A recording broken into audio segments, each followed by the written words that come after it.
Puluhan sopir truk menggelar aksi demonstrasi di ruas Jalan Patung, Saronde, Kota Gorontalo pada Senin 7 Juli 2025. Aksi ini sebagai bentuk penolakan terhadap kebijakan pemerintah pusat pemirsa. Para sopir yang tergabung dalam aliansi sopir Gorontalo ini menilai kebijakan dari pemerintah merugikan masyarakat kecil. Untuk informasi selengkapnya apakah sudah menemukan titik dan solusi, kita sudah terhubung bersama rekan Jeffrey Potabuga, jurnalis Tribun Gorontalo. Rekan Jeffrey, silakan informasi selengkapnya. Baik rekan Justina dan Tribuners dimanapun Anda berada, dapat kami laporkan bahwa puluhan sopir truk menggelar aksi demonstrasi di ruas Jalan Patung Saronde, Kota Gorontalo pada Senin 7 Juli 2025. Aksi ini sebagai bentuk penolakan terhadap kebijakan pemerintah pusat. Para sopir yang tergabung dalam aliansi sopir Gorontalo menilai kebijakan ini merugikan masyarakat kecil, terutama para pelaku usaha dan pekerja di sektor transportasi darat. Aksi ini diikuti oleh sopir mobil truk dari berbagai daerah di Gorontalo dan berkumpul di Bundaran Saronde, Kota Gorontalo.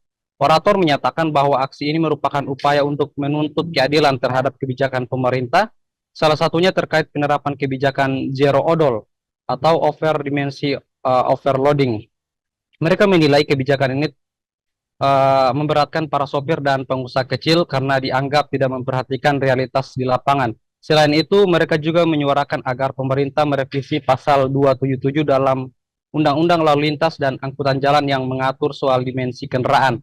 Selain itu, mereka juga menolak kebijakan odol. Para sopir menyuarakan berbagai tuntutan lain, mulai dari permintaan keadilan tarif logistik, pemberantasan mafia solar, penghapusan pungli di jalan, hingga perlindungan dari aksi premanisme yang kerap terjadi di sejumlah titik distribusi barang. Para sopir ini berangkat dari titik kumpul di Bundaran Isimu, Kabupaten Gorontalo sekitar pukul 10.00 waktu Indonesia Tengah.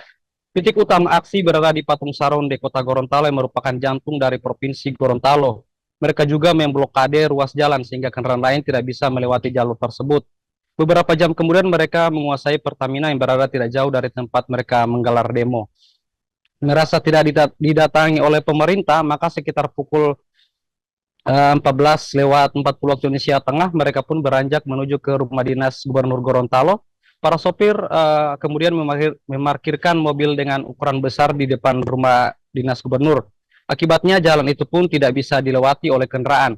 Para sopir yang tergabung dengan para mahasiswa ini menyampaikan aspirasi mereka di halaman Rudis Gubernur dan meminta Gubernur Gorontalo untuk mendatangi masa aksi.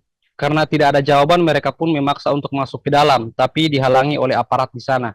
Akhirnya para sopir ini membakar ban di halaman Rudi sebagai bentuk protes. Sejumlah pemerintah mendatangi para masa aksi termasuk Kepala Dinas Perhubungan Provinsi Gorontalo dan juga membawa pesan bahwa Gubernur dan Wakil Gubernur Gorontalo masih berada di luar daerah. Pihak kepolisian juga sudah berada di lokasi, bahkan menambah personil untuk melakukan pengamanan. Sebab kondisi demo mulai tidak kondusif lagi. Para pendemo pun tetap meminta Gubernur Gorontalo untuk hadir. Akhirnya terjadi aksi dorong-mendorong antara kedua belah pihak. Hal itu dipicu karena para pendemo akan membakar ban di teras rumah dinas, namun dihalangi oleh aparat. Sedikit terjadi bentrok dan polisi menahan salah satu massa untuk diamankan. Namun akhirnya dikembalikan lagi karena massa meminta kawan mereka untuk dikembalikan ke barisan. Tidak lama satu utusan dari pemerintah datang lalu memberikan penjelasan. Akhirnya demo pun reda. 7 poin tuntutan para pendemo ini pun diterima oleh pemerintah dan akan ditindaklanjuti. Dari informasi, hari ini para sopir akan bertemu langsung dengan Gubernur Gorontalo, Gusnar Ismail. Baik, demikian yang dapat kami laporkan. Kembali ke studio, Justina. Download Tribun X sekarang. Menghadirkan lokal menjadi Indonesia.